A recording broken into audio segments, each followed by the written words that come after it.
Assalamualaikum warahmatullahi wabarakatuh. Perkenalkan, saya Fahmi Widiana dari SDN Malasari 5. Saya merupakan CGP Angkatan 9 Kabupaten Bogor. Pada kesempatan kali ini akan menampilkan diseminasi modul 1.4 yaitu terkait budaya positif. Budaya positif adalah budaya di sekolah yang berupa nilai-nilai, keyakinan-keyakinan, dan kebiasaan-kebiasaan di sekolah yang berpihak pada murid, agar murid dapat berkembang menjadi pribadi yang kritis, penuh hormat, dan bertanggung jawab. Dalam mewujudkan budaya positif ini, guru memegang peranan sentral. Selanjutnya pada diseminasi kali ini ada 6 materi yang akan saya sampaikan. Di antaranya yang pertama disiplin positif dan nilai-nilai kebajikan universal. Yang kedua teori motivasi, hukuman dan penghargaan serta restitusi. Yang ketiga keyakinan kelas. Yang keempat kebutuhan dasar manusia dan dunia berkualitas. Yang kelima, 5 posisi kontrol, dan yang keenam, segitiga restitusi. Gambaran secara umum, kegiatan disiplin positif ini merupakan teori kontrol yang disampaikan oleh Dr. William Glasser, yang di dalamnya terdapat makna disiplin, teori motivasi, nilai-nilai kebajikan universal, 5 posisi kontrol, 5 kebutuhan dasar manusia, serta segitiga restitusi. Selamat menyaksikan. Baik, bismillahirrahmanirrahim. Assalamualaikum warahmatullahi wabarakatuh. Hamdan wa syukran lillah, salatan wa salaman ala rasulillah wa ala alihi wa sahbihi wa mawalah. Rabbi shrahli sadri wa yassir li amri wa hlul 'uqdatam min lisani yafqahu qawli. Amma ba'du. Yang saya hormati Ibu Kepala Sekolah SDN Cibening 3, yang saya hormati Bapak serta Ibu Dewan Guru SDN Cibening 3 yang alhamdulillah hari ini telah Bapak hadir memenuhi undangan saya, meskipun undangannya via WhatsApp group. Ya, dalam hal ini dalam rangka kegiatan diseminasi modul 1.4 terkait budaya positif. Ini merupakan tugas saya selaku calon guru penggerak angkatan 9, di mana saya harus mendiseminasikan materi-materi yang pernah saya dapatkan di kegiatan program guru penggerak, khususnya di modul 1.4 ini. Puja serta puji syukur kita panjatkan kehadirat Allah Subhanahu wa taala, salawat beserta salam semoga senantiasa tercurah pada junjungan kita Nabi besar Muhammad sallallahu alaihi wasallam, terutama kepada keluarganya, kepada sahabat-sahabatnya, serta kita selaku umatnya mudah-mudahan mendapatkan syafaat dari beliau di akhir nanti. Amin ya Allah ya Allah. Amin. Baik Bapak Ibu sekalian, seperti tadi di awal sudah saya sampaikan, kegiatan hari ini adalah diseminasi modul 1.4 tentang budaya positif. Jadi kita sebagai guru di sekolah pada kesempatan kali ini akan membahas beberapa materi yang berkaitan dengan budaya-budaya positif, selain kegiatan pembelajaran berbentuk mata pelajaran di kelas. Untuk selanjutnya, kiranya kita pahami dulu apa itu budaya positif. Jadi budaya positif ini adalah nilai-nilai, keyakinan-keyakinan, dan kebiasaan-kebiasaan di sekolah yang berpihak pada murid, agar murid dapat berkembang menjadi pribadi yang kritis, berhormat, dan bertanggung jawab. Nah, dalam mewujudkan budaya positif ini, ternyata guru yang memegang peranan sentral. Jadi berbeda ketika proses kegiatan belajar mengajar di kelas, sentralnya itu ada di murid kita. Untuk penerapan budaya positif, sentralnya ada di guru. Gitu. Jadi budaya positif ini dipegang penuh kekuasaannya atau pelaksanaannya oleh guru. Begitu.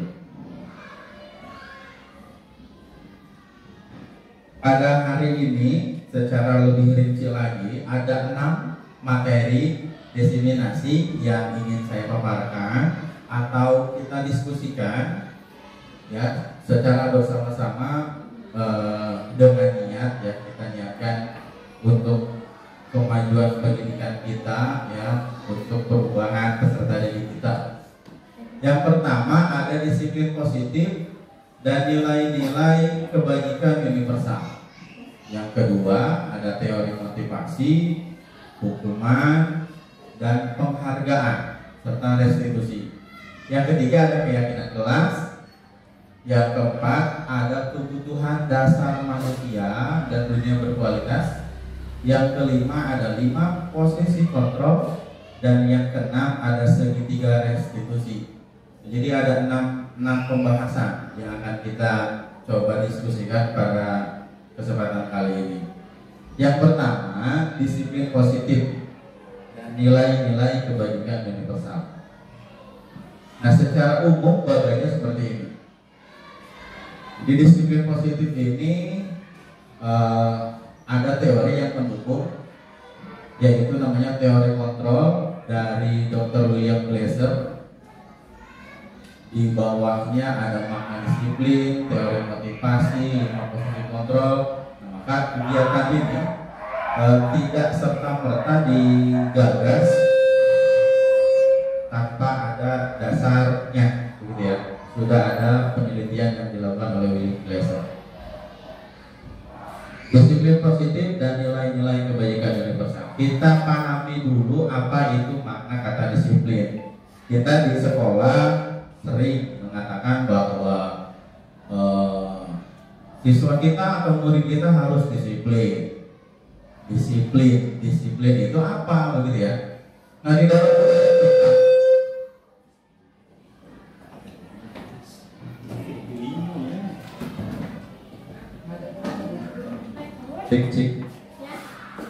di dalam budaya kita itu makna kata disiplin dimaknai menjadi sesuatu yang dilakukan seseorang. Disiplin erat kaitannya dengan kata patuh.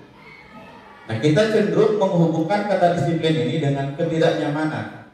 Karena memang ketika patuh dari dipengaruhi oleh orang lain, maka yang muncul tidak nyaman.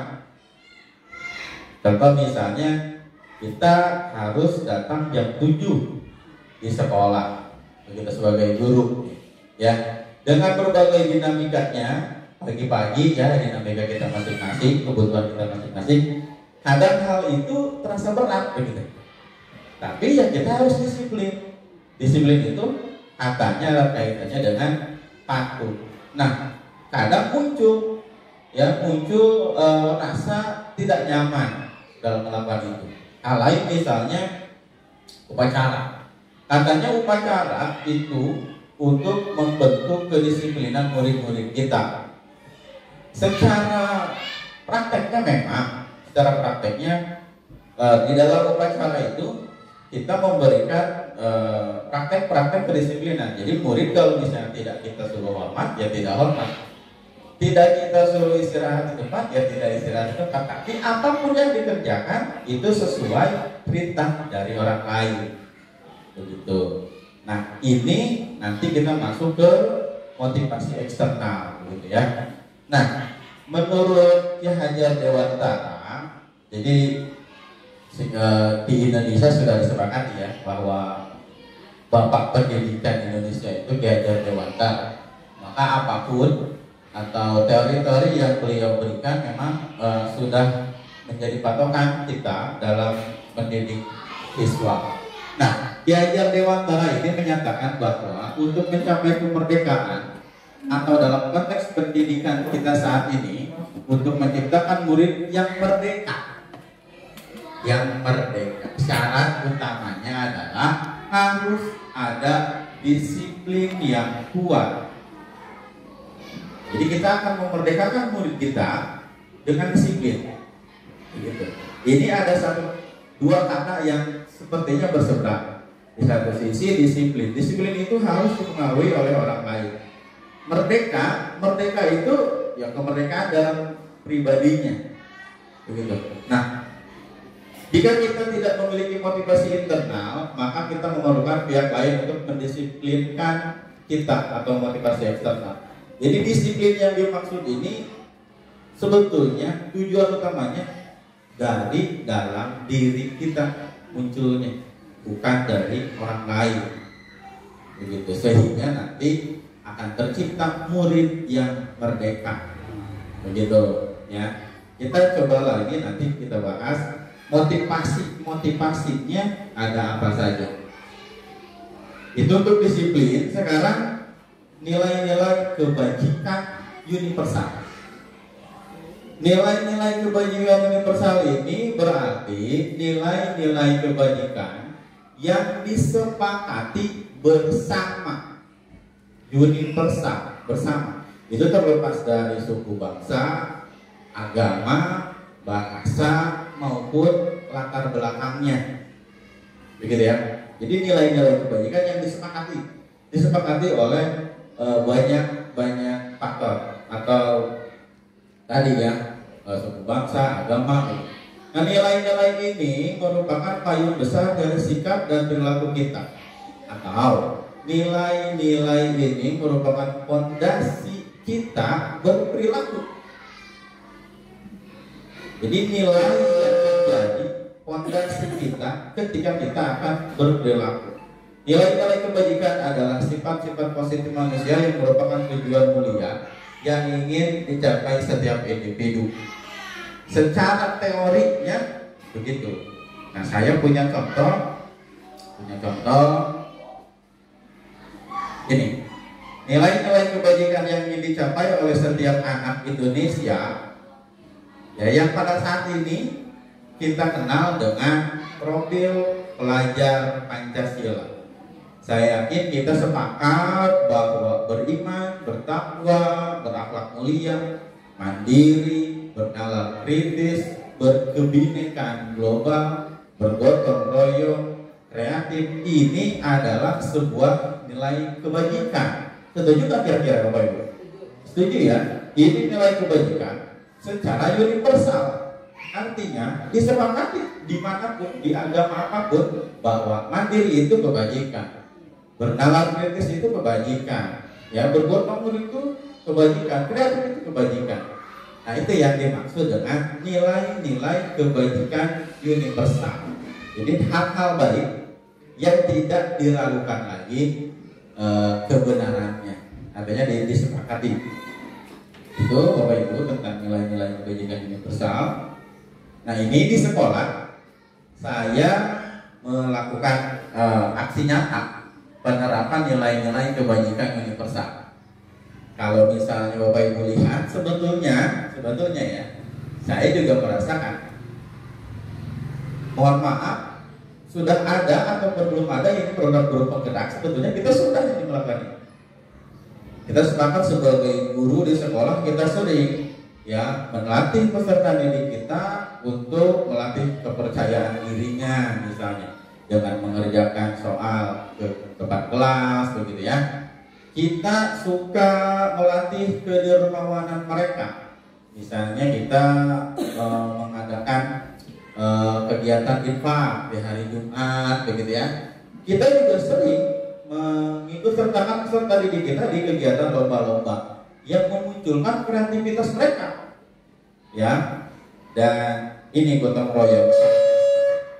Gotong royong saya pikir hampir semua sekolah sudah menjadi kebiasaan, ya. kalau dibahasakan suka dengan istilah operasi semut lah, begitu ya, Jumat bersih lah. Nah, kita sebetulnya sudah melakukan nilai-nilai kebajikan universal begitu.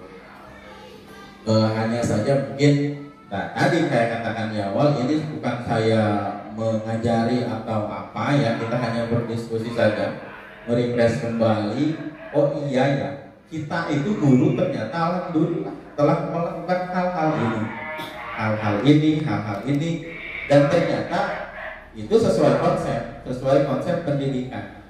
Jadi kita kerjanya ya bukan kepada benda mati, itu yang jadi hal terberat profesi kita, begitu ya. Kita akan membentuk generasi masa depan akan jadi apa Indonesia nanti ya tergantung kita hari ini, begitu ya.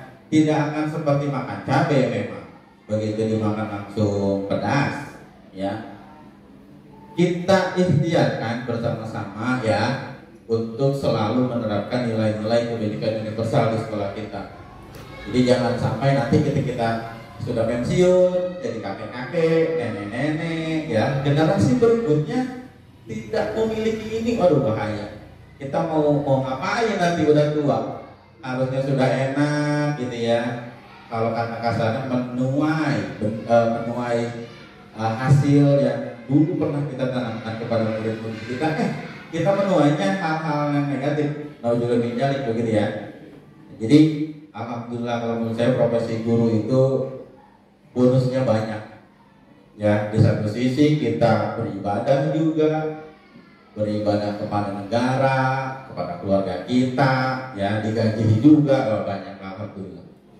Itu Bapak Ibu terkait nilai-nilai kebajikan universal. Nah, nilai-nilai kebajikan universal ini ternyata dikaitkan dengan ini.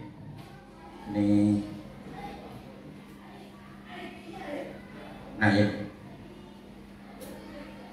Kita dulu sering mengenal stimulus respon. Jadi stimulus respon ini adalah sebuah kegiatan yang dianggap secara universal akan menuai sebuah kebaikan. Tapi ternyata setelah diteliti lagi, ya, ternyata stimulus respon ini tidak sesuai dengan kebutuhan murid. Maka tercipta lagi ada teori kontrol. Kalau yang sudah PPG, saya yakin ini stimulus respon pernah dibahas. Jadi stimulus respon itu sebuah kegiatan untuk merespon apa yang peserta didik kita lakukan. Biasanya erat kaitannya dengan reward dan punishment, hukuman dan penghargaan. Nah ternyata ya di pendidikan guru penggerak ini reward dan punishment ini sudah tidak menunjang dengan kebutuhannya, ya. Jadi sudah bukan zamannya memberikan penghargaan kepada apa yang dilakukan siswa yang bernilai positif dan memberikan hukuman kepada siswa kita yang melakukan hal negatif. Ternyata tidak ke situ sekarang, ya. Itu ternyata kurang terdidik. Nanti kita bahas, kita dalami. Hal tersebut bukan dikatakan sama Fahmi Widiana ya. Jadi ada Dr. William Glaser yang punya teori. Di stimulus respon ada ilusi guru mengontrol murid. Dulu tuh trennya begitu. Murid itu gimana gurunya? Pada dasarnya kita tidak dapat memaksa murid untuk berbuat sesuatu jikalau murid tersebut memilih untuk tidak melakukannya. Ternyata begitu sekarang. Itu bukan menunjukkan kita lemah. Misalnya murid kita suruh A, dia tidak mau, ya kita jangan langsung marah. Itu bukan menunjukkan berarti dia nggak nurut, berarti kita yang lemah. Ternyata bukan itu. Ya, ada lagi ilusi bahwa semua penguatan positif itu efektif dan bermanfaat. Bahasa positif, efektif dan bermanfaat ini tidak serta-merta bisa dilakukan kepada semua murid kita ternyata. Ya, satu murid bisa menganggap sebuah kegiatan positif, tapi ternyata belum tentu untuk murid yang lain. Belum tentu begitu. Ya. Selanjutnya, ilusi terkait bahwa kritik dan membuat orang bersalah itu katanya dapat menguatkan karakter. Ketika kita menyalahkan orang lain, katanya kita akan menguatkan karakter dia. Artinya, anak salah kita marahi. Katanya nih ya, menurut stimulus respon, katanya itu akan menguatkan karakter. Ternyata menurut William Glasser itu keliru. Ya, memarahi peserta didik kita itu tidak ke sana arahnya. Selanjutnya, ini dikatakan ilusi ya oleh William Glasser karena nggak benar kalau menurut beliau gitu ya. Yang kedua, yang terakhir ini ilusi bahwa orang dewasa memiliki hak untuk memaksa. Ini juga ternyata salah. Jangan mentang-mentang kita guru mereka, kita memiliki usia yang lebih tua dari mereka, secara pengalaman bahkan sering kita katakan bapak udah lebih berpengalaman dari kamu. Itu dasar kita memarahi siswa kita, bahkan begitu ya. Ternyata itu pun keliru. Begitu ya. Nah, ini kita diskusikan nanti. Jika sepakat atau saya harap tidak sepakat, saya harap kita ada diskusi terkait ini, terkait stimulus respon katanya sudah tidak relevan. Apa dong yang relevan? Nah, ini kita baik lagi. Ternyata sekarang yang relevan itu teori kontrol. Kita bisa bedakan stimulus respon dan teori kontrol, perbedaannya ya. Untuk stimulus respon, realitas atau kebutuhan kita dianggap sama. Kebutuhan kita, kebutuhan murid itu dianggap sama. Kita bicaranya di sekolah ya. Murid ternyata butuh ilmu, itu dianggap sama. Ternyata menurut teori kontrol, teori kebutuhan kita berbeda. Ada anak yang sekolah bukan cari ilmu, ada. Dia hanya ingin sosialisasi sama temannya. Ilmu mah kata dia beli buku juga ada pak. Saya mah ke sekolah pengen sosialisasi, belajar tata krama, ada yang begitu. Ya. Selanjutnya semua orang melihat hal yang sama, jadi dianggapnya universal lagi. Ternyata menurut teori kontrol, setiap orang memiliki gambaran berbeda. Ini harus kita sepakati, ya. Ini fundamental. Jadi ternyata kebutuhan murid kita itu pemikirannya itu satu kelas ya, ada 20 kepala ya 20 kebutuhan. Ada 20 pemikiran. Jadi tidak bisa serta-merta kita menyamakan kebutuhan mereka. Kita anggap kebutuhan kelas 5 ini, maka semuanya harus bisa itu. Tidak begitu. Ya, hal-hal lainnya bisa kita simak bersama-sama. Ya, kita mencoba mengubah orang agar berpandangan sama dengan kita. Kita anggap memasukkan baju, ya, kemeja ke dalam celana pakai gesper itu kita anggap rapi misalnya. Ternyata tidak begitu untuk sebagian orang yang lain misalnya. Ya, tidak begitu. Ada lagi orang lain bisa mengontrol saya bisa mengontrol orang lain. Pemaksaan ada rujukan gagal, model berpikir menang atau kalah. Nah ini pemikiran zaman dulu kan. Ya, penguasa. Jadi harus sudah kita tinggalkan. Jadi jangan mentang-mentang kita guru, kita berkuasa atas murid kita berhak membuat murid itu begini, begitu, itu sudah keliru Bapak Ibu ya. Harusnya kita lihat dulu kebutuhan mereka apa, kemampuan mereka bagaimana, baru kita respon mereka sesuai dengan kebutuhannya. Berat Pak jadi guru, berat kalau menurut saya begitu berat. Tapi yang tadi saya katakan misalnya ini nilainya ibadah, begitu ya, insya Allah akan menuai kebaikan. Karena kita tidak diharapkan juga sih ya membandingkan produk pendidikan zaman kita dulu yang ada hari ini dengan produk pendidikan hari ini yang kita belum tahu di masa depan mereka akan seperti apa. Tapi menurut penelitian ini sudah dianggap kegagalan, gagal pokoknya. Nanti kita bahas gagalnya itu ya, hasil produk pendidikan zaman yang begini nih, yang guru berhak mengatur otoriter begitu ya terkait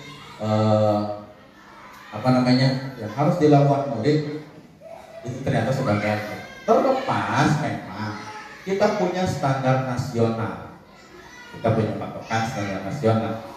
Pakan itu ada di kurikulumnya misalnya, pakan itu ada di silabusnya, ya itu dicoba disamakan kebutuhannya secara nasional. Nanti kita diskusikan, mudah-mudahan bisa diskusikan. Nah, ini yang saya tadi bahas. Jadi ada istilah dihukum oleh penghargaan. Nanti kan kita bilang nih ya, yang melakukan hal baik kita kasih reward atau penghargaan, itu sudah sangat umum. Juara 1 dapat ini, juara 2 dapat ini dalam sebuah kompetisi. Tapi Bapak Ibu sekalian ya, ternyata penghargaan itu ternyata bisa menghukum kita. Begitu. Jadi murid-murid kita ini nih ya, secara tidak langsung terhukum oleh penghargaan itu. Yang pertama, pengaruh jangka pendek dan jangka panjang. Penghargaan itu menghukum. Penghargaan itu mengurangi ketepatan, tidak efektif, merusak hubungan. Saya pikir ya di kelas kita nih, kalau misalnya kita ngajar akhir tahun harus ada juara 1, 2, 3, itu tidak sedikit siswa yang menghalalkan segala cara bentuk penghargaan itu. Pengen juara 1, dia nyontek. Pengen juara 2 ya, atau dalam suatu kompetisi dia curang. Nah ini diantaranya ternyata penghargaan juga bisa menghukum kita. Ya, maka sudah tidak relevan lagi kompetisi-kompetisi.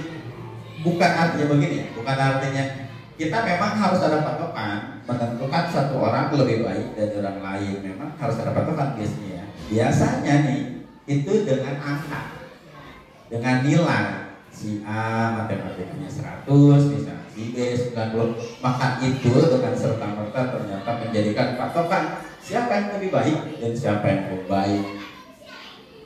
Saya pribadi dari zaman kuliah, jujur aja nih, waktu di UTS saya sering debat dengan teori itu. Pak, guru itu Pak, kalau mau menilai sambil merem juga dia kasih rapot 100 ya, kasih nilai 100 di rapot, merem juga bisa. Tapi apakah itu bisa dipertanggungjawabkan? Kalau baik dan kurang baik hanya patokannya sebuah angka. Gitu. Ternyata ini nyambung, kalau saya baca nyambung juga. Penghargaan itu ternyata ya bukan satu-satunya yang harus dicapai dalam sebuah pendidikan. Begitu. Bukan artinya, oh berarti sekarang udah harus ada juaranya dong, begitu ya. Sudah tidak usah ada kompetisi dong. Secara gamblangnya mungkin, kalau secara angkanya begitu. Ya, karena nanti kita bahas, murid ternyata punya kebutuhan yang berbeda-beda. Ini kita lanjut. Nah itu tes yang pertama, Bapak Ibu. Mudah-mudahan ada unek-unek nanti, tapi saya harap disimpan dulu. Kita lanjut ke yang kedua. Yang kedua, ada teori motivasi, ada hukuman, ada penghargaan, ada restitusi. Ini ilmu nih, ya Pak ya. Ini di saya pernah nih diberi materi ini waktu di sekolah saya kan ada tuh guru penggerak juga memberikan materi ini. Ternyata ada hal-hal yang mengganjal begitu yang yang kita dapat dari perkuliahan sama di sini. Pertama kita bahas teori motivasi. Secara umum motivasi manusia itu dibagi jadi 3. Ada motivasi eksternal, internal ya. Yang pertama, seseorang ini punya motivasi untuk menghindari ketidaknyamanan atau hukuman. Ada orang yang melakukan sesuatu tujuannya itu biar nggak dihukum. Ya, itu yang pertama dulu ya. Yang kedua, ada orang yang memiliki motivasi, dia melakukan sesuatu untuk mendapatkan imbalan. Jadi yang pertama mah, saya melakukan ini biar nggak dihukum aja, gitu. Berdasarkan peraturan misalnya. Ada lagi yang saya pengen dikasih sesuatu nih sama guru, dia melakukan itu. Dan yang ketiga, untuk menghargai diri sendiri. Nah ini 3 teori motivasi ini, saya yakin kalau Bapak Ibu ingat-ingat ya, di kelasnya pasti ada. Kita punya murid yang kalau kita kasih imbalan dulu baru dia mau kerjain. Ayo, misalnya anak-anak, siapa yang mau kerjain ke depan? Nanti Bapak kasih bintang. Udah digituin dulu tuh, baru dapat nilai lebih, dapat nilai keaktifan, baru dia maju. Begitu ya. Ada juga yang ngerjain PR, anak gak mau dihukum. Ada ini. Jadi tidak menganggap itu kewajiban dia yang harus dia kerjakan. Tapi, saya kerjain takut dihukum. Ada yang begitu. Nah ini yang paling bagus jangan ini. Iya, padahal itu tujuannya untuk tanggung jawab. Tapi, ya itu banyak kepala di kelas kita, banyak pemikiran yang mereka tangkap berbeda-beda itu. Yang ketiga, ini yang paling bagusnya, untuk menghargai diri sendiri. Jadi dia nggak takut tuh, nggak peduli mau ada hukuman atau penghargaan. Dia sudah merasa, wah ini bagus untuk saya, ini adalah pendidikan yang bagus buat saya, ini memiliki nilai positif buat saya, dia kerjakan. Itu yang paling bagus. Begitu ya. Tadi nilai-nilai kebajikan universal pun kita harapkan motivasinya timbul dari dalam diri sendiri, bukan karena dorongan eksternal dari orang lain. Selanjutnya, ini tadi sudah saya jelaskan. Yang 3, lewat tadi. Nah, tadi sebetulnya ada video yang memperagakan seorang guru menghukum muridnya. Ya, tapi kita bahas saja karena takutnya terlalu lama. Nah, kita akan membedakan apa itu hukuman, apa itu konsekuensi, dan apa itu restitusi. Sekilas memang terdengar mirip hukuman dan konsekuensi. Kita lihat dulu pengertiannya. Hukuman ini adalah sesuatu yang negatif yang diberikan oleh pihak yang berwenang. Ini saya gambarkan supaya lebih gampang aja ya menangkapnya. Seperti hakim atau polisi kepada orang yang melanggar hukum. Jadi ada peraturan, dilanggar, timbullah hukuman. Jadi awal mulanya ada peraturan, terus dilanggar, muncullah hukuman. Katanya tujuannya adalah untuk menghukum orang yang salah dan membuat orang lain takut untuk melakukan hal yang sama. Katanya begitu. Diperlihatkan orang yang dihukumnya, diperlihatkan di depan orang lain agar orang lain tidak melakukan hal yang sama. Hukuman juga bertujuan untuk menjaga ketertiban dan keadilan dalam masyarakat. Sekilas memang betul, sepertinya ya. Kita pikirkan saja, di Indonesia tidak ada hukuman. Mungkin orang akan bebas melakukan sesuatu sesuai kehendak dia, begitu ya. Kalau tidak ada hukuman, sebentar kita diskusikan nanti, kita bahas dulu pengertiannya. Ada konsekuensi, sejelas mirip konsekuensi sama hukum. Ternyata konsekuensi ini sesuatu yang terjadi akibat dari tindakan atau keputusan yang telah diambil.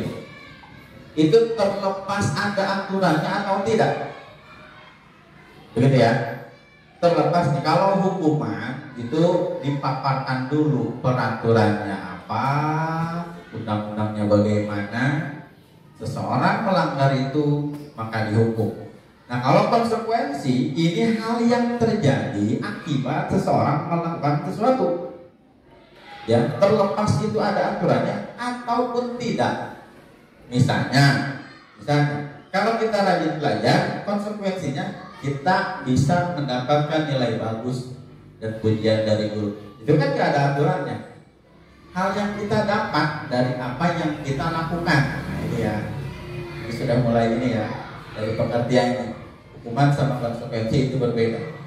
Kalau kita bolos, konsekuensinya kita bisa ketinggalan pelajaran. Kalau kita bolos, sama dimarahi orang tua. Begitu.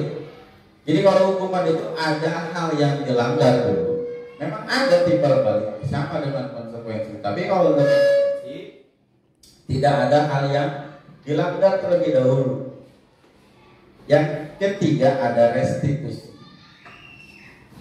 Nah, restitusi ini proses menciptakan kondisi bagi murid untuk memperbaiki kesalahan mereka. Untuk memperbaiki kesalahan mereka sehingga mereka bisa kembali pada kelompok mereka dengan karakter yang lebih kuat. Itu menurut Gosen 2004. Proses ini berbeda dengan hukuman. Dan kalau hukuman itu, jadi kalau restitusi ini kasarnya membayar atas apa yang dia lakukan dan tujuannya untuk memperbaiki kesalahan mereka. Tujuannya untuk memperbaiki kesalahan mereka, bukan untuk memberikan hal-hal supaya mereka jerah. Berbeda dengan itu, ya. Restitusi gitu. Apa ya? Di ada tulisan. Tadi ya, Pak. Ada punya ke arah. Ada punya balik. Tiga jalan. Bener, Pak. Udah jauh. Baik. Ada punya ke sana apa jangan ke arah? Tadi itu. Cik, cik. Cik. Mantap Pak, lanjut ya. Di restitusi juga adalah proses kolaboratif yang mengajarkan murid untuk mencari solusi atas masalah dan membantu murid berpikir tentang orang seperti apa yang mereka inginkan. Jadi ini sebuah proses, bukan membayar atas apa yang dia lakukan, membayar kesalahan atas apa yang dia lakukan, bukan begitu. Tapi ini menciptakan kondisi bagi murid untuk memperbaiki kesalahan mereka. Itu tujuannya begitu. Ya, bukan hukuman, beda lagi. Jadi ada hukuman, konsekuensi, restitusi. Ya, ini menurut saya sih ilmu, waktu itu saya baru dapat ini. Emang benar juga ya, begitu. Ya, jadi restitusi waktu kasusnya yang pejabat korupsi itu ya, suruh balikin uangnya gitu ya, katanya restitusi.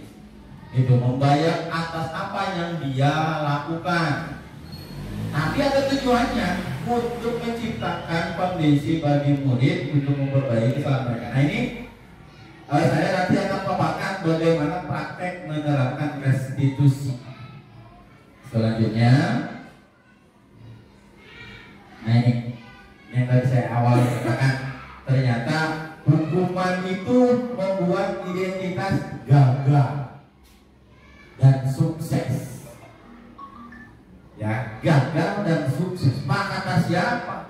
murid zaman dulu yang setiap hari digebor sama gurunya, ternyata sekarang sukses, begitu ya? Karena bukan begitu.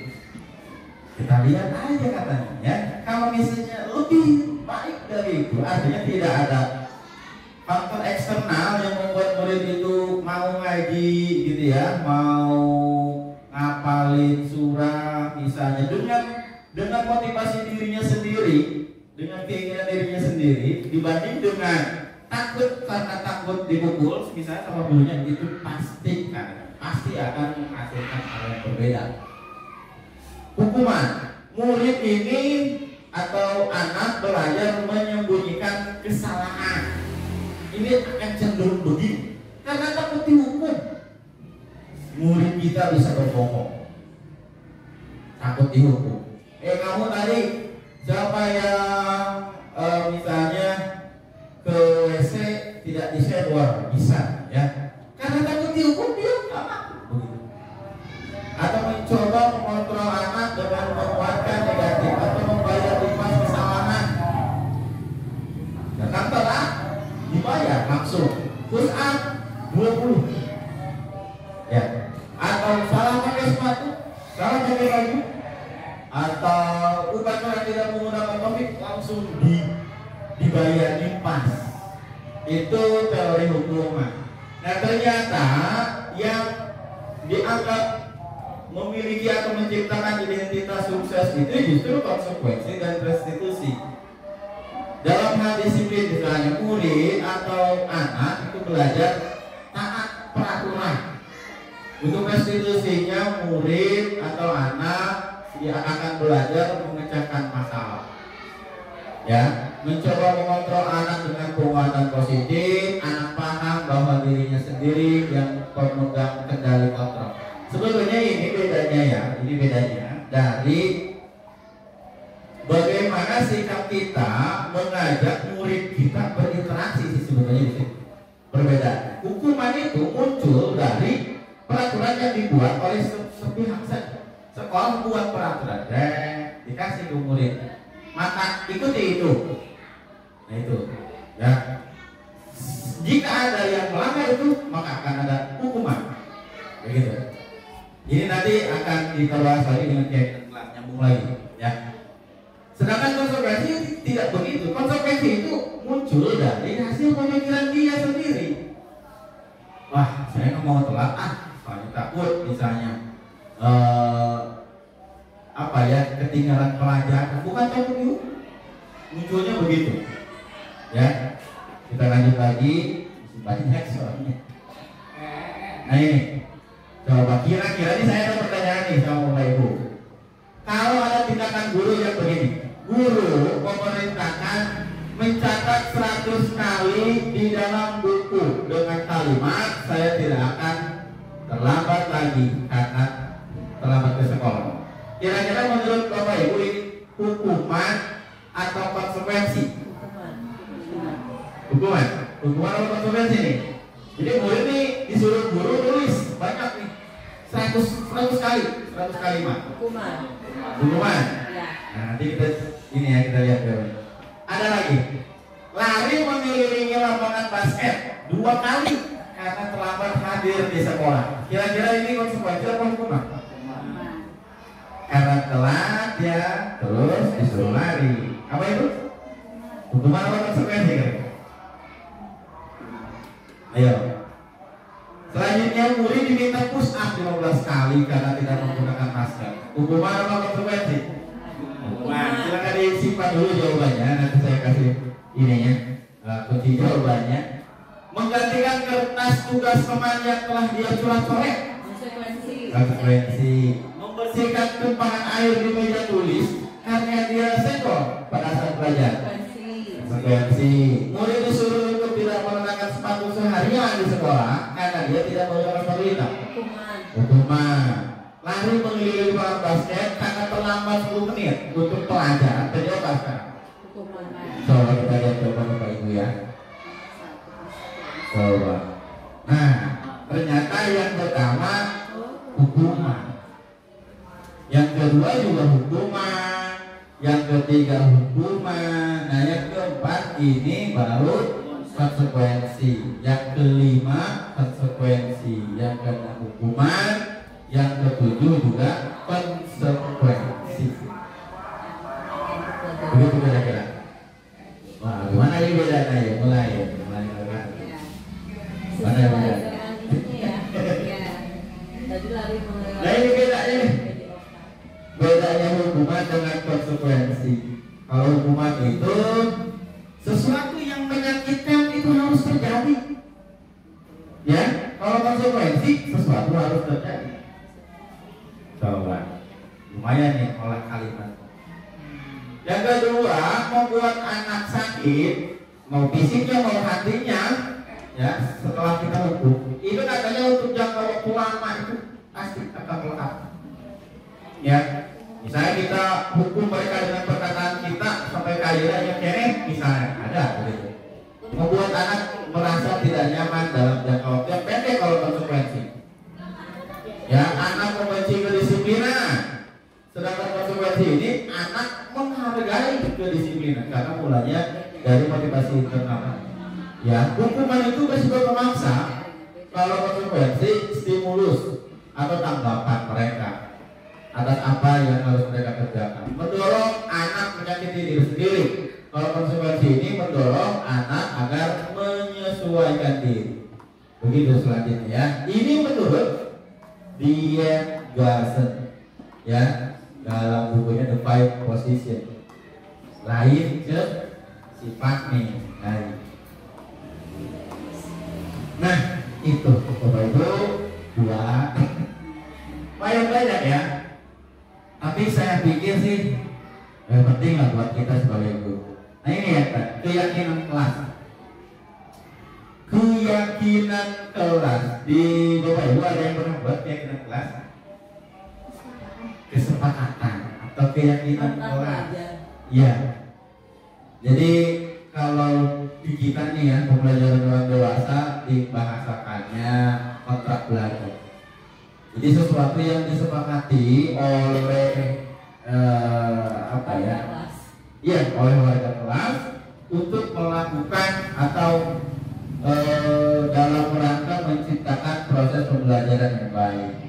Nah, ketika ada pertanyaan begini, kenapa nggak peraturan saja? Kenapa harus keyakinan kelas?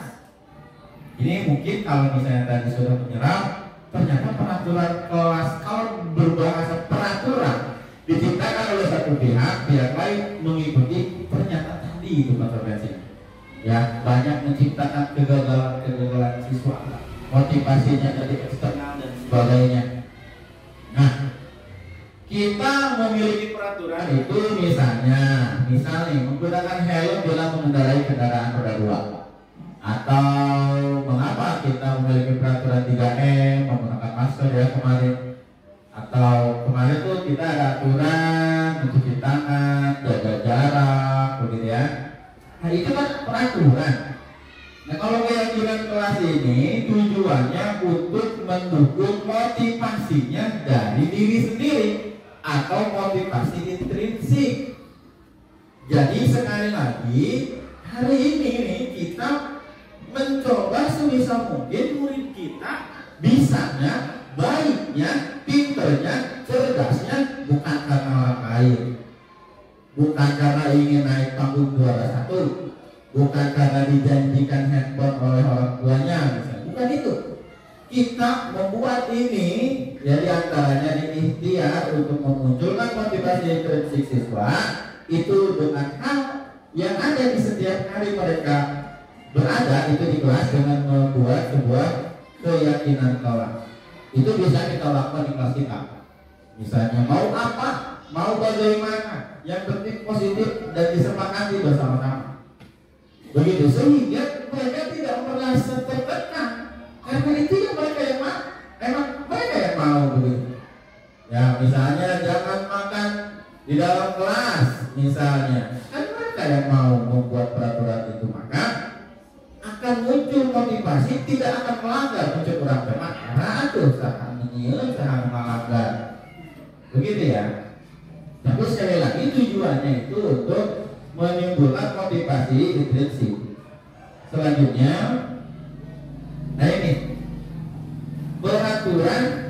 keyakinan kelas bedanya di sini.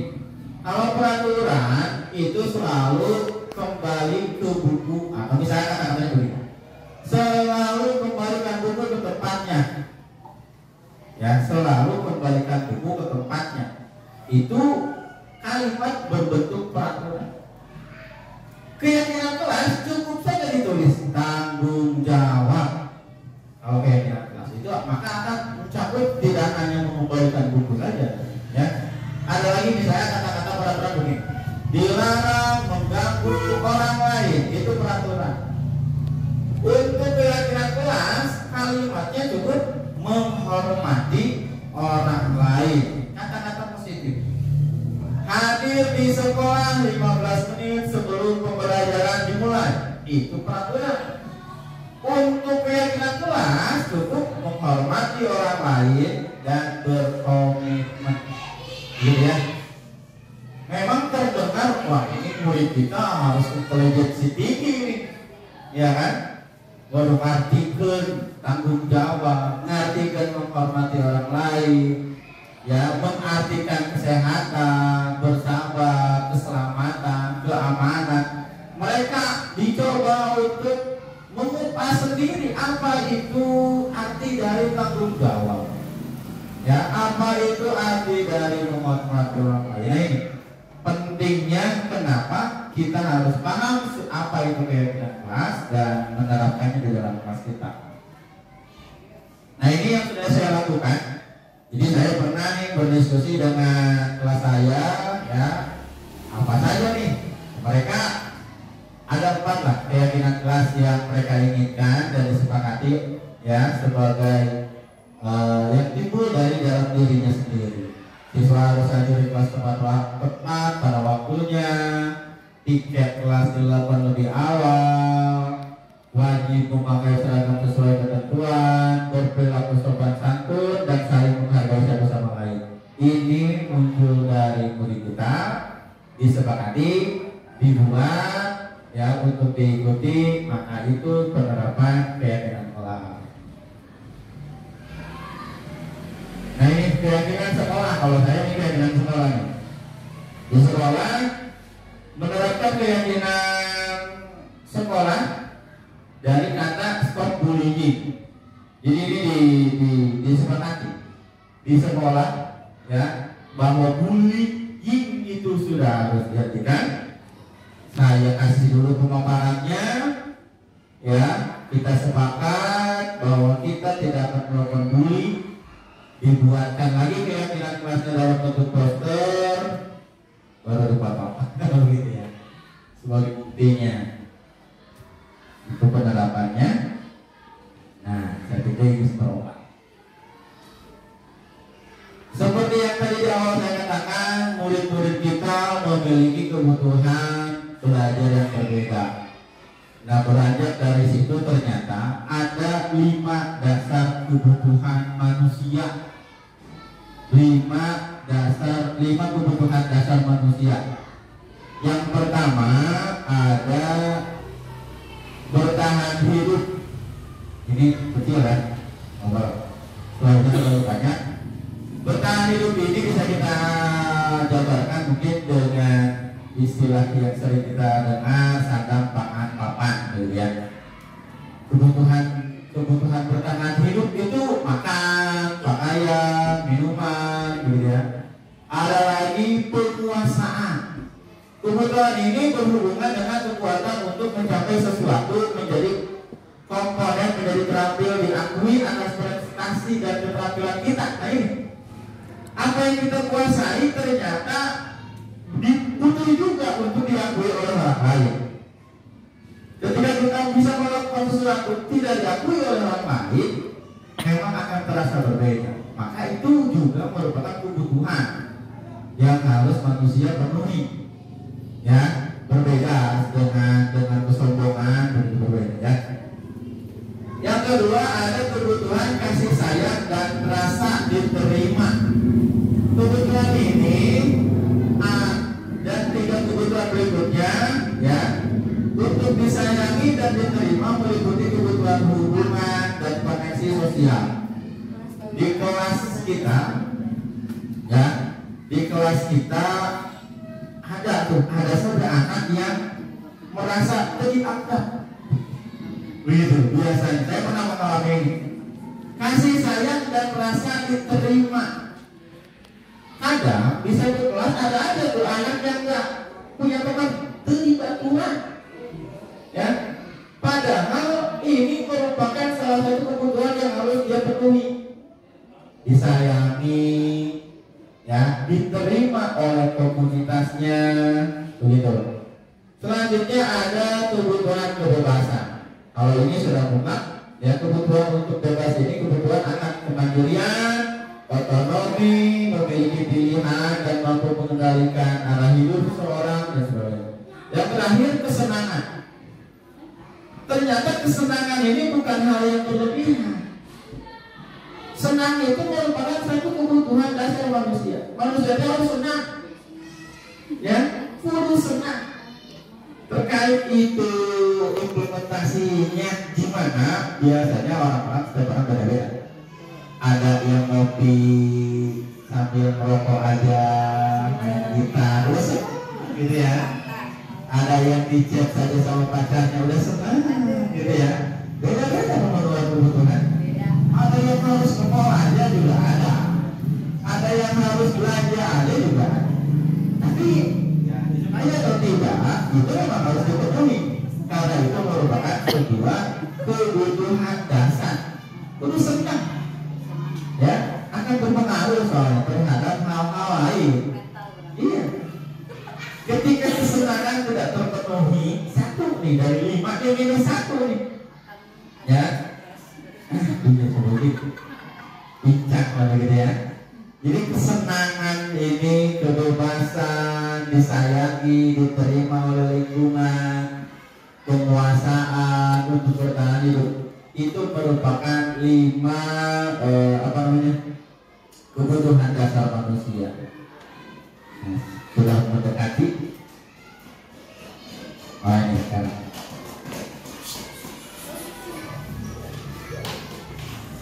Yang kelima, setelah 5, 6, sebentar lagi selesai. Nah ini 5 posisi kontrol. Ini saya anggap ini paling penting nih. Kita di sekolah tadi ya, meskipun kita tidak dianggap berkuasa atas orang lain, minimal kita juga memiliki tanggung jawab untuk mengarahkan, bukan menguasai, mengarahkan orang lain atau murid kita. Di sini ada 5 posisi kontrolnya. Yang pertama sebagai penghukum, atau supaya pada relax sejenak sambil nonton video.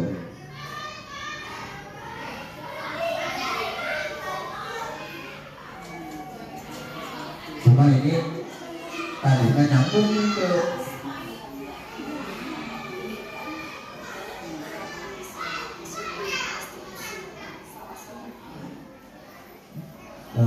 volumenya berapa?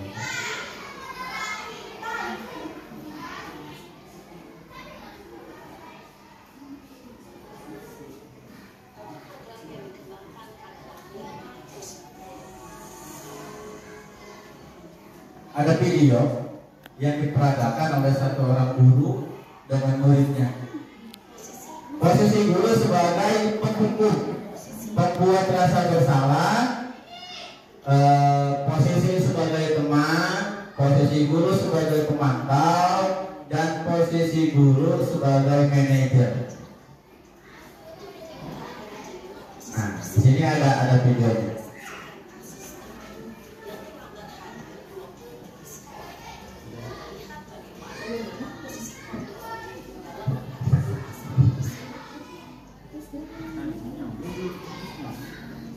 Kita lihat posisi penghukum. Ini ada video, satu orang datang kelas.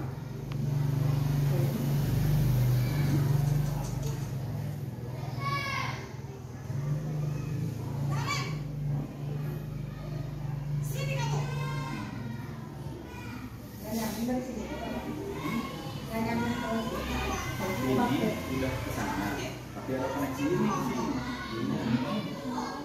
Harus pakai ini. Ada colokan dari itu bisa ke sini. Terdengar kan ya? Nah ini penghukum.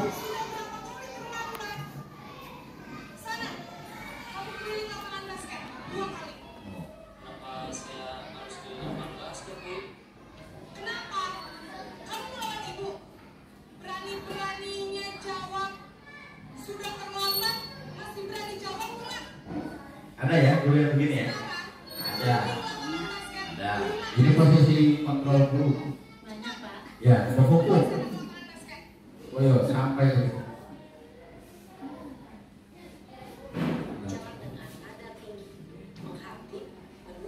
Menghadap, menunjuk-nunjuk, berkaca pinggang, membentak. Ya, ini akan membuat hukuman verbal ya secara bahasa kepada murid kita.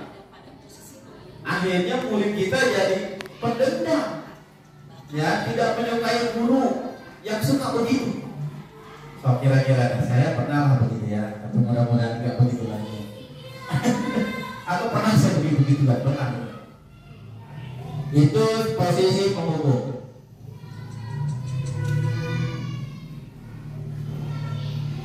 Posisi kontrol berikutnya. Ada yang telat lagi.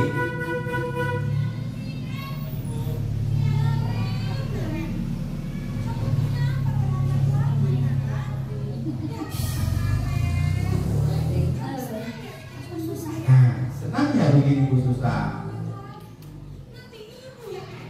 Nah, nanti itu yang di sana tidak bisa menggunakan.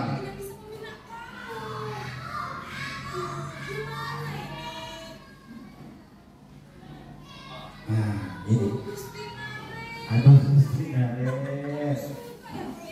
Nah, jadi kata-kata begini itu membuat murid kita merasa bersalah. Oh iya ya, gara-gara saya, guru saya ini begini.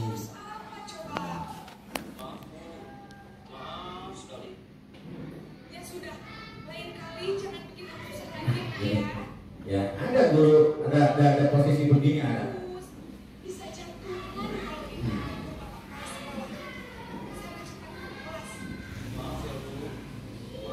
Nah, jika posisi seperti ini membuat merasa bersalah, nah ini, ya, biasanya hal yang dilakukan guru ini suaranya cenderung melembut, tenang. Apa kata-katanya nyalain? Aduh, kamu mah, bapak jadi begini, gara-gara kamu gitu. Guru menyatakan hal yang merasa kesalahannya tidak sanggup lagi gitu. Nah, untuk muridnya ketika dibuat seperti ini murid akan merasa bersalah, identitasnya gagal. Dirinya merasa rendah dan tidak akan menarik diri dari lingkungan. Oh iya ya, gara-gara saya, guru saya itu begini. Itu posisi membuat merasa bersalah. Yang ketiga, terlambat lagi, kasusnya masih terlambat.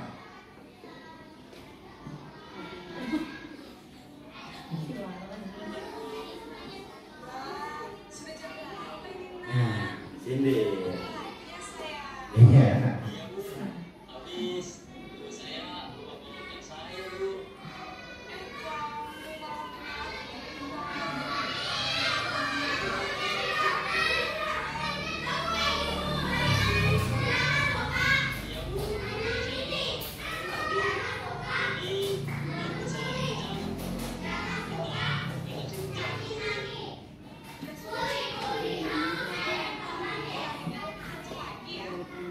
Ya, tidak terlihat seperti marah.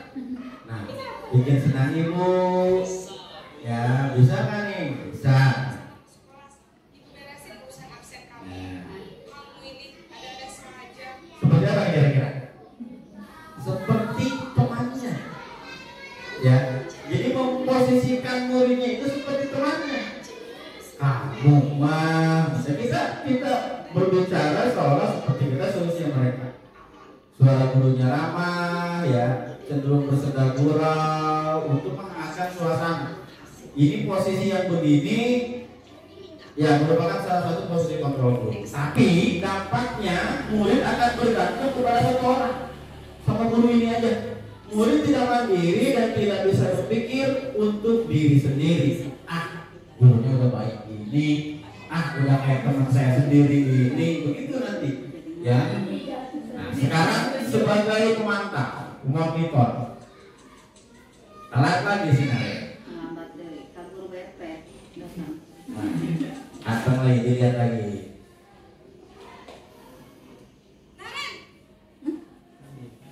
Bosan aja. Naren, apa peraturan sekolah kita tentang jam berapa kita harus masuk sekolah? Menanyakan peraturan. Harus di sekolah jam 7, Bu. Ya. Iya betul, sekarang sudah jam 7.20. Naren sudah tahu. Menanyakan konsekuensi. Paham, Bu? Ya telah. Saya harus tinggal kelas pas jam istirahat selama 20 menit. Ya dijawab konsekuensinya apa? Konsekuensinya demikian. Jadi nanti jam 9.30 pas istirahat, kamu harus tinggal di kelas, kerjakan tugas tambahan untuk ketertinggalan kamu. Secara detil ya 9.30 harus apa, 20 menit jangan dulu masuk.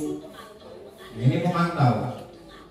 Ya, pemantau ini akan bersuara datar-datar saja, tidak terlihat seperti mata atau lembut atau seperti teman, datar-datar saja. Ya, menunjukkan bahasa tubuh yang tidak menunjukkan seperti temannya. Selanjutnya yang terakhir, manajer. Nah, ini yang sangat perlu kita cermati karena diharapkan guru punya posisi kontrol sebagai manajer. Dianggap yang sudah paling bagus lah dari 5 posisi tadi. Salah lagi. Selamat pagi, Bu. Selamat pagi Naren. Maaf, Bu. Saya terlambat. Iya, sekolah masuknya jam 7, sekarang sudah jam 7.20. Jadi sekarang bagaimana ini Naren? Maaf, Bu. Saya lepas alarm saya semalam. Baiklah, menurut kamu, keyakinan sekolah yang mana yang perlu kamu tingkatkan? Menghargai diri sendiri dan orang lain mungkin, ya, Bu. Setuju. Jadi, apakah Penerapan restitusi. saling menghormati tersebut? Iya, Bu. Saya meyakininya. Apakah Naren bersedia memperbaiki masalah keterlambatan ini? Bersedia, Bu. Bagaimana kamu akan perbaiki masalah keterlambatan ini? Saya akan coba untuk tidak lupa menyetel alarm saya, Bu. Baik,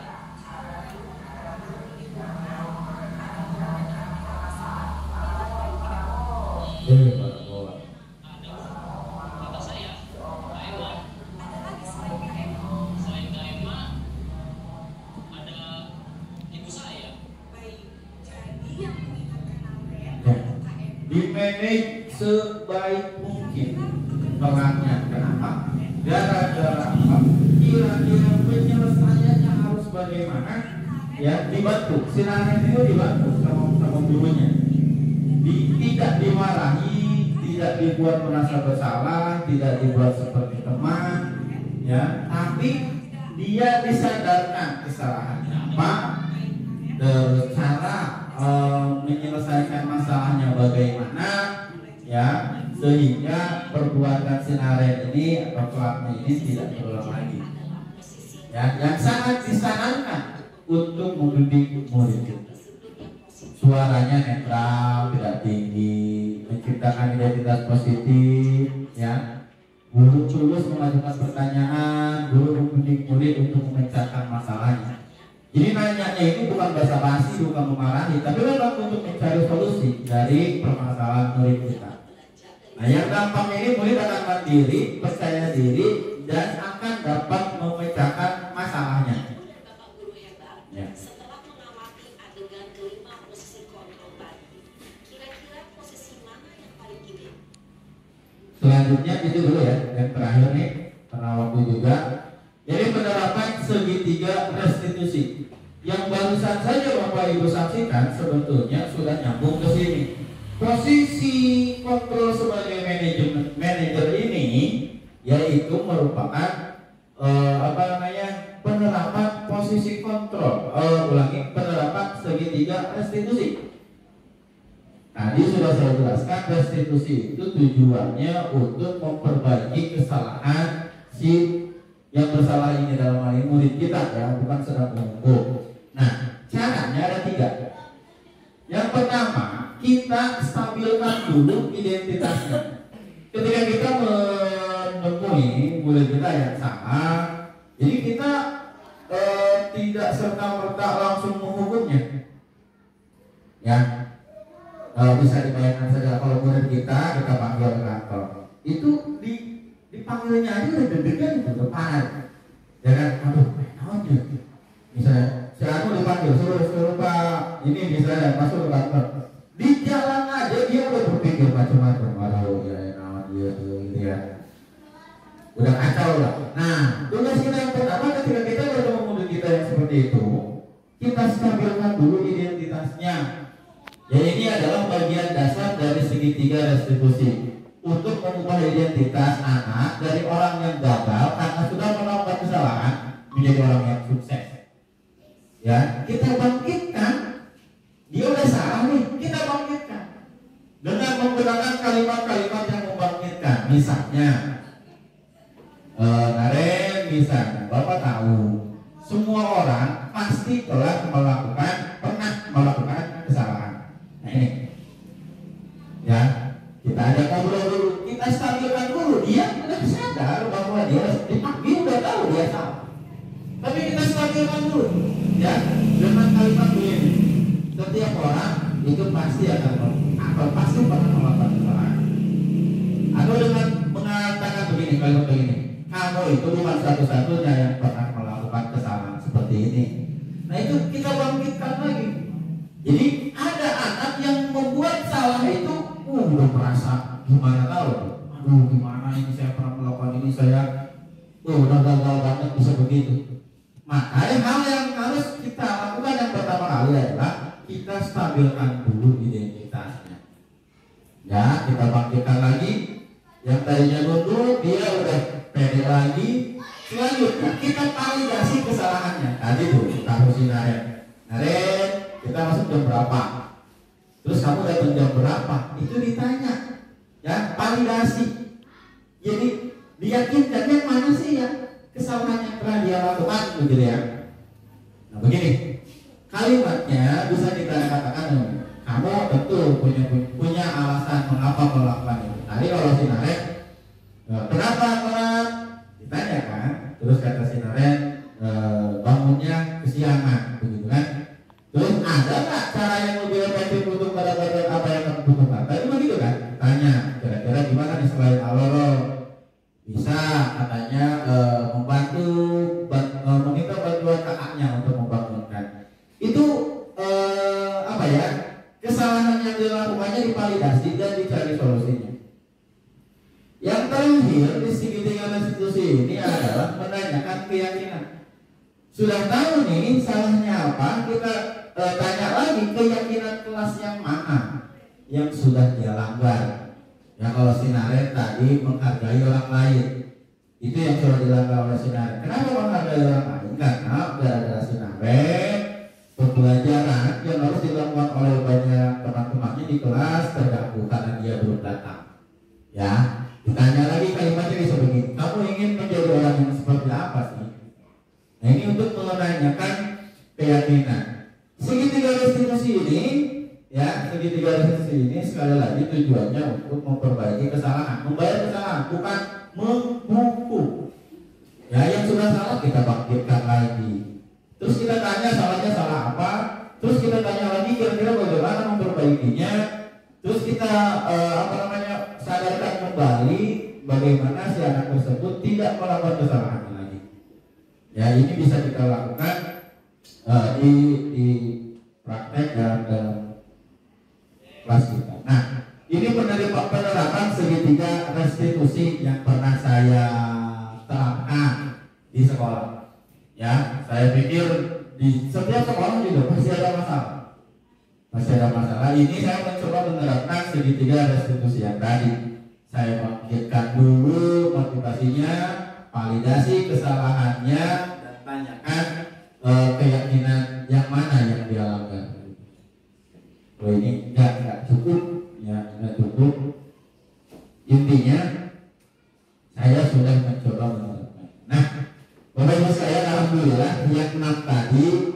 meskipun saya dijali lah kalau kasarnya ya dijawab tuh 6 materi sekaligus ya, mudah-mudahan ada yang nempel begitu ya, ada yang oh iya ya menyadarkan kita. Sekali lagi mohon maaf bukan bermaksud untuk menggurui, tapi saya mengingatkan kembali, menyadarkan lagi. Kadang gitu ya, orang itu kan ada yang begini, dia tahu bahwa dia salah, ada orang begitu. Dia tahu, dia tahu bahwa dia tahu, ada yang begitu. Ada dia tidak tahu kalau dia tahu, ada yang begitu. Padahal dia tahu, iya begitu ya. Yang parah itu dia tidak tahu bahwa dia tidak tahu. Terus bahwa mana itu bisa, tapi merasa bisa aja gitu, itu yang paling baik. Nah ini mungkin kita kira-kira kemana tuh ya, kita pernah melakukannya tapi ternyata maksudnya ke yang mana. Nah jika ada yang kiranya perlu kita diskusikan atas tadi penjelasan yang ada yang rewek begitu ya, karena keterbatasan waktu juga, tapi materi juga harus tersampaikan. Jika ada yang harus didiskusikan, maka Bapak Ibu saya kasih waktu. Maka Bu. Ya, terima kasih Pak Fahmi. Assalamualaikum warahmatullahi wabarakatuh. Waalaikumsalam. Alhamdulillah hari ini benar-benar refresh buat saya ya, materi ini terkait tadi kontrol 5 posisi kontrol yang tadi itu yang sangat jelas, bahkan yang sering mungkin ya kita rasakan, dan bahkan menyadarkan saya pernah dan sering di posisi mana gitu. Nah, yang pernah saya dan sering saya rasakan, jujur mungkin bahkan sering banyak masukan pada diri saya, katanya ibu tidak dari rekan kerja dulu, dari siswa saja dulu ya, ibu mah kurang galak, ibu mah kegalak. Ada anak itu sampai memberi masukan seperti itu pada saya. Padahal saya sendiri tidak ingin menciptakan suasana ketegangan di kelas saat belajar. Itu tujuan saya.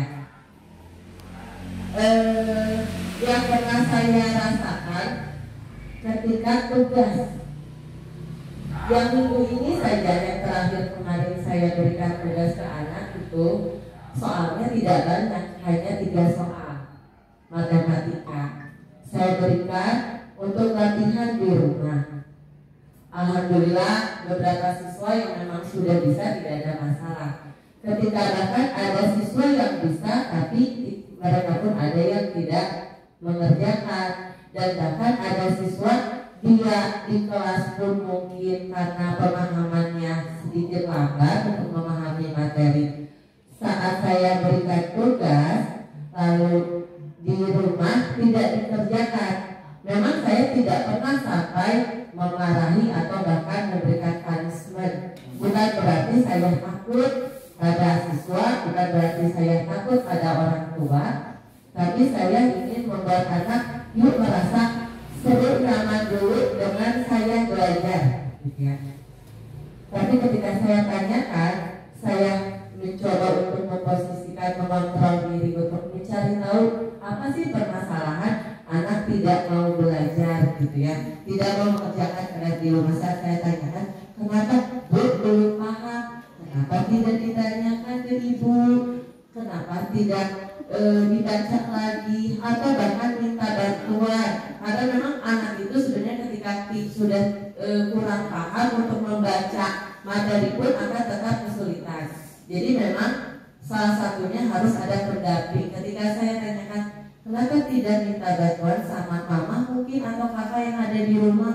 Oh Bu, sama mama itu baiknya aja udah dimarahin. Itu yang sering keluhan di siswa saya sekarang ini, gitu ya. Nah ketika saya sampai situ, terkadang saya pun bingung untuk menjelaskan kembali. Hanya kadang saya, oh apa-apa, berarti kami itu ditantang untuk lebih mandiri. Sekarang mah kamu ada HP di rumah, bisa lihat di Google. Iya tuh di TikTok juga ada. Nah, kenapa di TikTok yang kayak gitu? Tapi yang saya ingin tanyakan, sharing juga gitu ya, bagaimana untuk mengatasi permasalahan agar tidak pincang cara apa yang kita terapkan di sekolah dengan mungkin cara siswa itu yang dapatkan di rumah dengan orang tuanya. Karena kan kita sudah sepakat ya, tidak semua kebutuhan itu sama, tidak semua kondisi sama gitu ya. Kita bisa lebih, jangankan ke siswa, diri kita sendiri mungkin ya, saya pribadi di sekolah ke siswa akan bisa lebih mudah berbicara dengan ini, tapi kadang dengan anak sendiri saja di rumah lebih apa ya, rasa emosi itu akan lebih beda gitu. Nah, untuk mengatasi itu saja bagaimana gitu ya Pak masukannya. Itu saja mungkin. Terima kasih. Assalamualaikum warahmatullahi wabarakatuh. Waalaikumsalam warahmatullahi wabarakatuh. Terima kasih Bu atas bahan diskusi. Saya di sini bukan sedang, sekali lagi, bukan sedang mengajar atau apa, sedang merefresh saja dan sedang sharing, berdiskusi terkait permasalahan-permasalahan yang terjadi di sekolah. Sebenarnya permasalahan yang Ibu alami itu lumayan banyak juga dialami oleh guru yang lain, ketika apalagi sekarang ya. Sekarang itu kita dihadapkan dengan situasi sulit menurut saya. Ketika guru galak sedikit ya kekerasan pada anak gitu ya, hukum sedikit dilaporkan, divideokan, viral. Kita di sisi lainnya kita harus dengan ketegasan dulu. Yang Ibu tadi jelaskan, mungkin ada di posisi sebagai teman mungkin ya, sedang memposisikan diri, posisi kontrolnya sebagai teman, dengan harapan mereka akan tumbuh motivasi intrinsiknya. Jadi mengerjakan tugas bukan karena takut sama gurunya gitu ya. Posisi teman dimunculkan agar murid-muridnya itu menghargai atas apa yang diperintahkan, begitu menghargai dengan apa yang siapa yang memerintahkannya juga begitu ya. Nah, kalau ini berhasil sebetulnya menurut saya sudah sangat baik lah pokoknya, daripada harus menjadi posisi penghukum. Karena kalau posisi penghukum itu tadi sudah kita bahas bersama-sama, kalaupun dia nanti mengerjakan tapi motivasinya akan lain, motivasinya eksternal karena takut dihukum.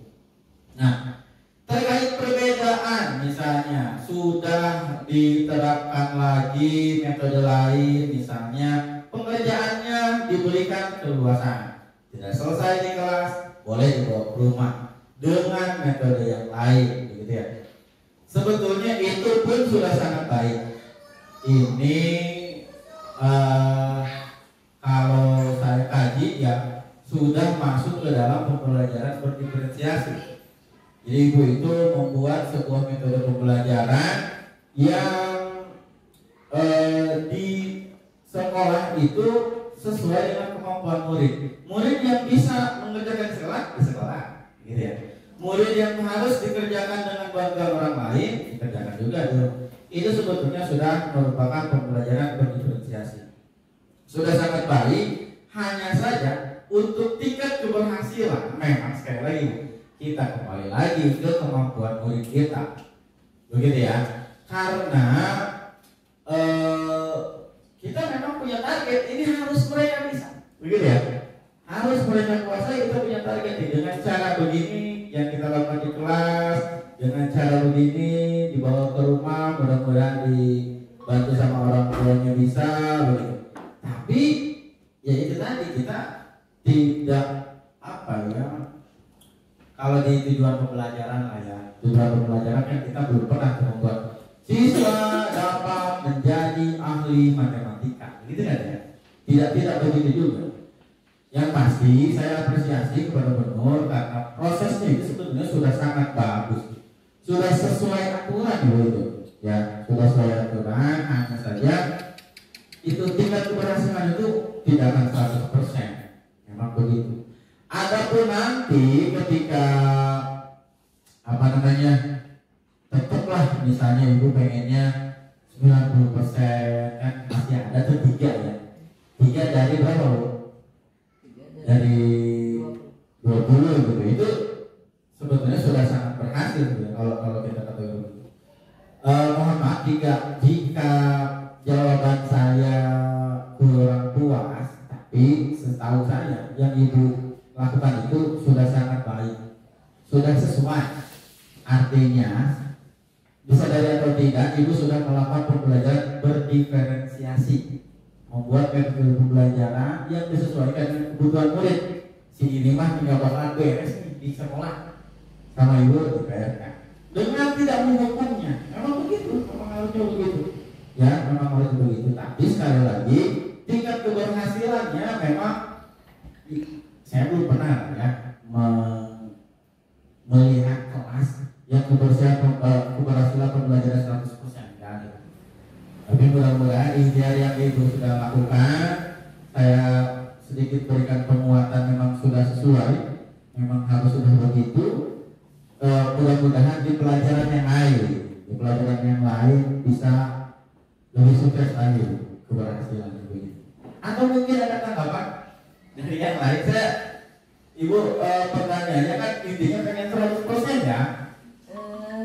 Dengan ini Pak, dengan bagaimana mengatasi untuk tidak harus 100% pun setidaknya yang memang sudah dikatakan bisa baik.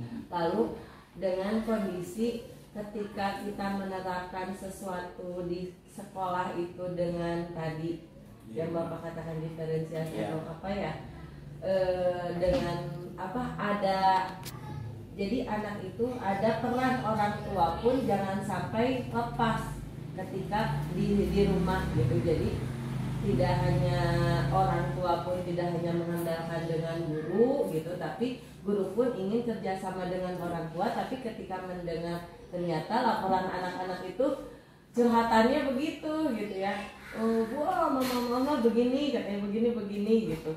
Padahal kondisi memang yang saya rasakan pun gitu ketika dengan anak sendiri memang apa ya, gejolak emosi itu akan lebih. Nah itu ya, bagaimana mengatasi agar jadi anak itu tetap bisa nyaman di sekolah dan di rumah gitu. Untuk hasil mau betul atau salah, tapi dia mau mengerjakan, kan itu sudah sesuatu yang luar biasa. Kalau sepemahaman saya Bu ya, ini masuknya ke sesi parenting ya, pola asuh anak. Jadi ternyata mengasuh mendidik anak itu tidak semudah yang kita bayangkan, ya kan, di rumah begitu. Pola parenting ini banyak orang tua yang belum paham. Mungkin bisa kita ikhtiarkan, bisa ibu ikhtiarkan dengan berkomunikasi dengan orang tua ya, dalam rangka membahas parenting ini, pola pengasuhan terhadap anak yang baik itu bagaimana. Entah itu secara grup WhatsApp begitu ya, atau kalau mereka ada kesempatan ke sekolah diajak ngobrol begitu. Karena memang ini yang saya harapkan dari pertemuan ini ya, kita sedikit banyaknya menyadari bahwa yang pertama kebutuhan murid itu berbeda, maka pola pengasuhan juga berbeda. Yang kedua, sudah tidak ada lagi kekerasan di sekolah begitu ya. Mungkin ketika kita keluarkan lagi, karena mutlak ya, pendidikan itu ya tidak bisa sebelah saja, artinya hanya oleh gurunya di sekolah saja. Di rumah pun harus saling mendukung begitu. Nah, kita tidak bisa serta-merta menyalahkan orang tua begitu ya. Ini kan lagi marahin begitu. Bisa saja ya, karena memang orang tuanya tidak tahu. Dia marah-marah sama orang tua, menurut dia benar aja, dia lagi melakukan hal yang benar. Ya, mungkin dia tidak tahu, maka salah satu solusinya bisa kita buat forum komunikasi Bu, ya, via grup WA. Sedikit-sedikit kita sharing dari Google gitu, pentingnya ini biar dia baca, dia sharing gitu kan. Segala ini dia bisa kita lakukan. Nah, yang penting sekali lagi biar orang tuanya juga paham bahwa kemampuan muridnya ya beda dengan yang lain. Saya sering sih menjumpai orang tua yang itu begini, punya standar tersendiri dia. Bahkan membandingkan dengan anak yang lain. Tuh, si anak si itu gitu. Ini anak si itu begitu. Itu secara apa ya? Sendiri lah dia. Tidak dengan pemahamannya sendiri membuat standarisasi kemampuan untuk anaknya. Itu nggak bagus juga, nggak bagus. Gitu. Itu begitu ya. Kita buat forum komunikasi lah dengan orang tua, bagaimana bekerja sama untuk mendidik putra-putri. Dari yang lain mungkin jika ada unek-unek yang tadi, namun itu dikasih syarat begitu. Dari ibu mungkin dari ibu Pak masukan buat saya.